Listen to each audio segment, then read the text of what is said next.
What's up, YouTube? I just wanted to welcome you guys to the first ever episode of Beyond the BoxScore podcast. For those of you who don't know me, my name is Malachi Claude. I play professional basketball overseas. And I just wanted to give like a brief statement about what this podcast is going to be about. It's going to be about the education of the sport of basketball, and the degree of levels and the difficulty of each one. It's going to be speaking about different play styles, different countries, different encounters, everything that happens like on the court and off of the court, the things that you can be effective in as well. And for younger kids who want to potentially play professional basketball overseas, hopefully I can be an outlet for them. So, a little bit about myself. I went to college for IT, which is information technology for people who don't know. I played at SUNY Morrisville, which is a Division III, and I played at Penn State Brandywine, which is also a Division III. So having an NCAA Division III background, it's kind of frowned upon in the overseas community till this day. Like guys are starting to make a name, like more guys who are Division III, they're breaking out. You guys are seeing hoopers, and you're like, oh, okay, there's no way that guy's D3 or he's JUCO or NAIA, USCAA, whatever the case may be. You guys see that there's hoopers at every level, you know. But I ended up playing Division III basketball for 2 years, and then I made the big decision to play professionally overseas, which I just finished my rookie season in Peru not too long ago. So I'm back home in the States, which is why I'm able to record the video now, like I'm not mid-season. And I've just been taking it day by day, just training with my trainer and getting everything situated as far as everything was concerned.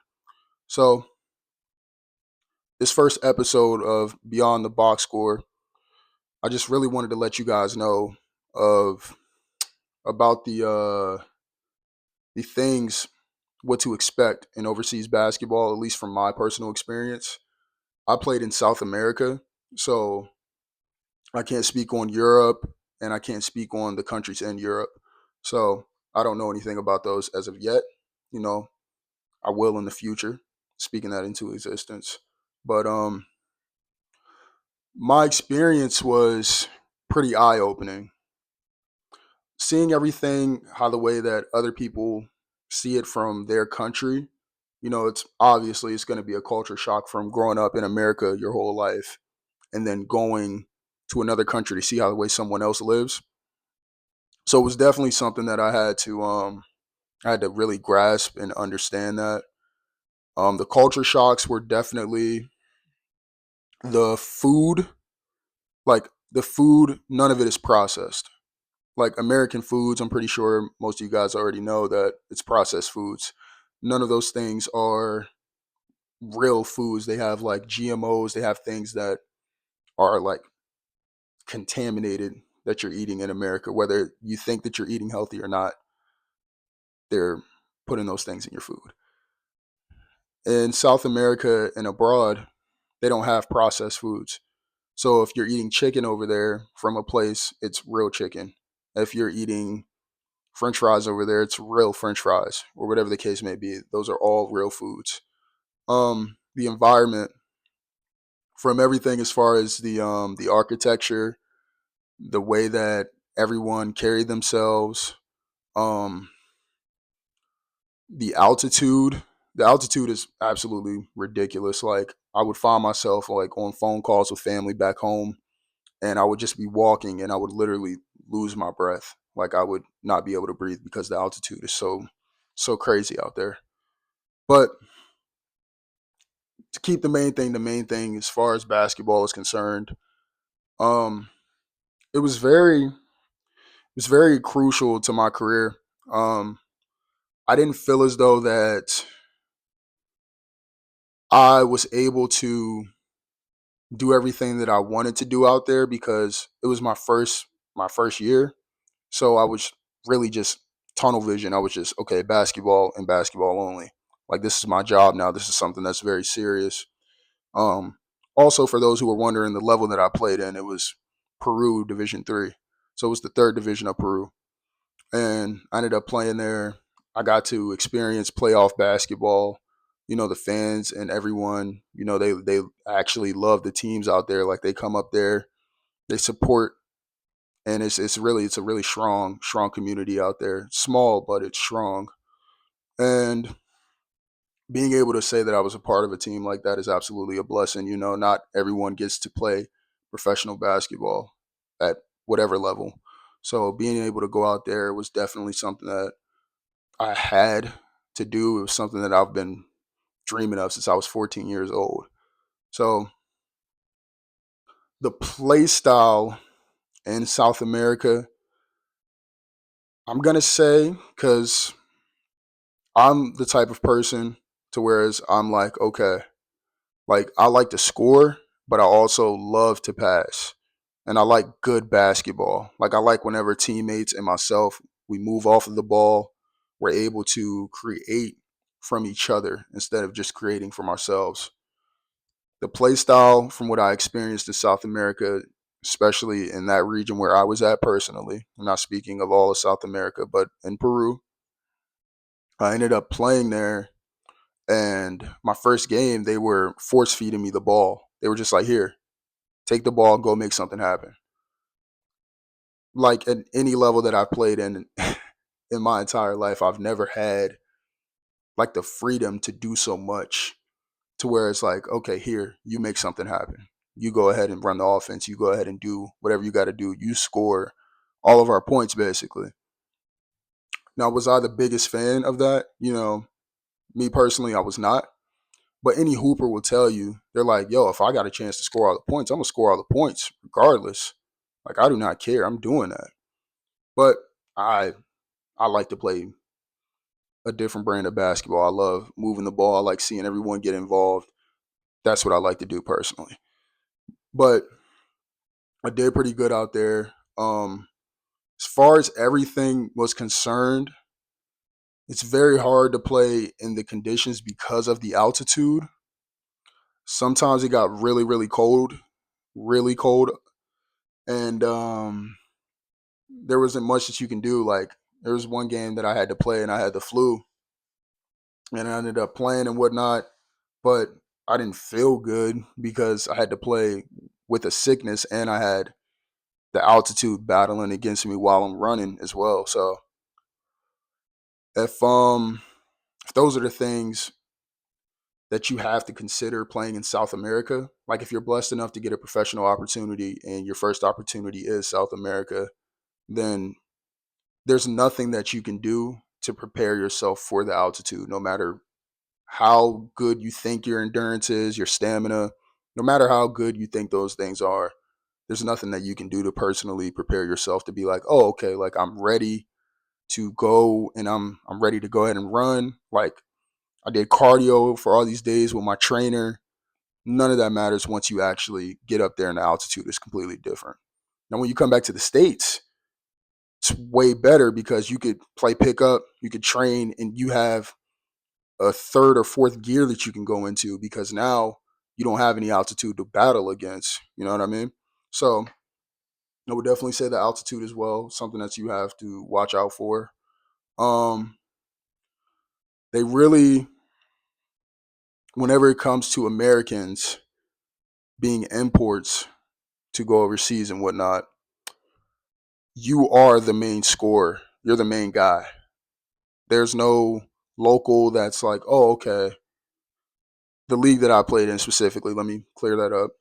But there's no locals that are like, oh, okay, like I'm gonna take over with you most of the time. Like it's like, hey, here you make something happen. You go and you do what you have to do to make sure that we win.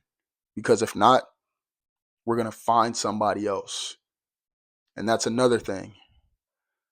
I know you guys have heard that a lot, but overseas basketball is very, very cutthroat. I ended up meeting a guy actually, and we had a scrimmage against one of the teams that was in our bracket. So we just had a little tune up scrimmage and whatnot before one of the games that we had later on that week. So I ended up meeting a guy, And I met him through the scrimmage because not a lot of people speak English there. So the immersion, you have to immerse in order for you to move along, because I'm pretty sure you don't want to be the person that's just left out all the time and you don't know what anyone's saying. So you definitely want to learn the language, and you want to learn the language fast, especially for plays, anything like that. Like, you can miss out on opportunities just for you not knowing the language. So I ended up meeting this guy where in the scrimmage, I hear him say something in English. He's like, yo, pass the ball or something like that to one of his teammates. And I'm like, oh, okay, like he speaks English. That's really cool. All right, bet. I'm gonna go ahead and talk to him and catch up with him. See how the way everything went with him. I ended up getting to know him a little bit better. And a few days later, he actually got cut from his team because he wasn't performing to his ability. So if you aren't doing good overseas, it's not like the NBA to where you have a guaranteed contract. Like, oh, okay, like I'm gonna sign him for a year for 1.5 million. In the NBA, that's a thing. Like, you can do that. Overseas, you can't do that. Like, you can in certain leagues once you get to like Euro League, and then you get to bigger leagues throughout Europe and whatnot, or if you get into top leagues in South America. But if you aren't doing your job in your specific league, they will find a replacement for you fast. And that's a thing that I learned because I ended up asking one of his teammates. I was like, hey, like, what happened to that guy? Like, why is he not here anymore? And he was like, yeah, like the coach ended up sending him home because he just wasn't playing good enough. I was like, oh, okay, this is real. So you have to make sure that you're on your A game every game.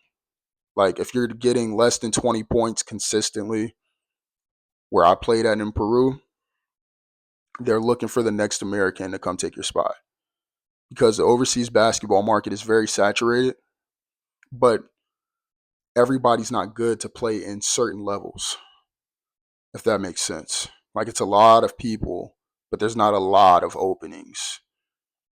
But there is. Like, there's a lot of openings, but there's also way more people than there are openings. I should have just said that the first time. But being able to go there and play my game was definitely a plus. Like, I'll never get mad at having free will with the ball and being able to make mistakes. Like, basketball, it's full of making mistakes.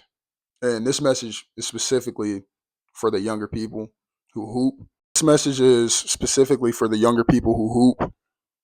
Um, when it comes to mistakes and whatnot, you have to understand that mistakes are allowed to be made in basketball. It's completely okay to mess up. It's not okay to have your head down after missing a shot, because you're going to miss shots. You never heard of someone going 0 for 1 for a 35-minute game, but you have heard of someone going 10 for 20. The point I'm trying to make is keep shooting. If you're getting the ball and you're getting the opportunities and you have put in the reps to make sure that you got what you want, why are you second guessing yourself? There's no reason why you should be catching a ball and a guy's 2 steps away from you from the 3-point line. You should be letting that go. You should be shooting that. But that's where the line separates of the people who work on their game and the people who don't. And if you don't work on your game and you're trying to become a professional, that's a dream. That's not something that you're trying to make attainable for yourself. Like, a lot of people want to have the professional tag, but they don't want to put in the professional work, and that's okay. I'm not taking any shots at anybody specifically, but I'm pretty sure that we all know a person that's like, oh yeah, like coach should be playing me. I do this, this, this, and this, but they only get 2 hours of practice in every day, which is the team practice. If you are only getting the team practice in, and you expect your coach to play you, you got to be realistic with yourself. Unless you're a genetic freak of nature, unless you're 6'4" as a freshman in high school and you have more time to grow, you're not done growing. Unless you have these crazy things of a genetic makeup to which as it's working in your power, there's no reason why you shouldn't. Even if you do have those things in your arsenal, being that tall, being that athletic, you should still work on your game after practice. There's no reason why you should be coming into the gym just for 2 hours a day where you're getting limited reps and you're sharing those reps with 15 people. It's something that a lot of kids get confused and they're like, yeah, like I kill in practice, but the game changer is what do you do after practice? So I just wanted to get that out of the way. But as far as being a professional, it's a different way that you have to carry yourself. Being in those countries, like in America, if you tell someone you play professionally overseas, they don't really care. It's the NBA and that's it. But overseas, the people are watching. The people know you. You can walk down the street and people will be like, "Hey, like, let me take a picture with you because I saw you at your game and I seen what you did to somebody that I look up to." Those are different things that you have to look out for because people are looking at you and people are watching you. I'm not saying don't go out there and enjoy yourself and don't have fun, but for your first season, it should really be your main focus of just basketball and getting yourself better as an athlete, as a basketball player, getting your IQ up. Everything varies once you get to the professional level, no matter what level you're at. So, those are things that we have to consider and look into once we do become professionals because everyone has to cross that threshold. And 9 times out of 10, overseas basketball isn't for everybody. Like some people aren't good enough to make it to the NBA because there's only 450 players every time. I had to be realistic with myself. When I was in the 8th grade, I was like, that's when I started playing basketball, but I knew I wasn't going to make it to the NBA. Like I had to be real, even though I was 6'2" walking around, but that doesn't matter. You have to understand that you are not exempt from the elite. Like the guys who are elite, you can be elite, but once you get to that next level, everyone's elite. And I'm not even saying professionally. Once you get to college, everyone is elite. Everyone's better. And that's how the way it's gonna. If you think it's like that in college, and I went Division 3, everyone's gonna be faster. Everyone's gonna be stronger. Everyone's gonna be more athletic overseas because these are guys who were Division 1 athletes. These are guys who were Division 2 athletes. These are NAIA All Americans. These are USC All Americans. These are guys who are very accomplished before going over there and coming over there and having to prove themselves yet again after already being an accomplished college player. So, um, basically, that was my whole experience playing overseas. This episode was just more so of an intro of like what's to come, for the rest of the podcast timeline. I'm not going to leave you guys hanging as much as I did last year. So, I want to make sure that I'm consistently uploading. I want you guys to please like, comment, and subscribe. And make sure that you share the video with all your friends or anyone who could use this advice. So, yeah, hope you guys have a good one. And I'm out.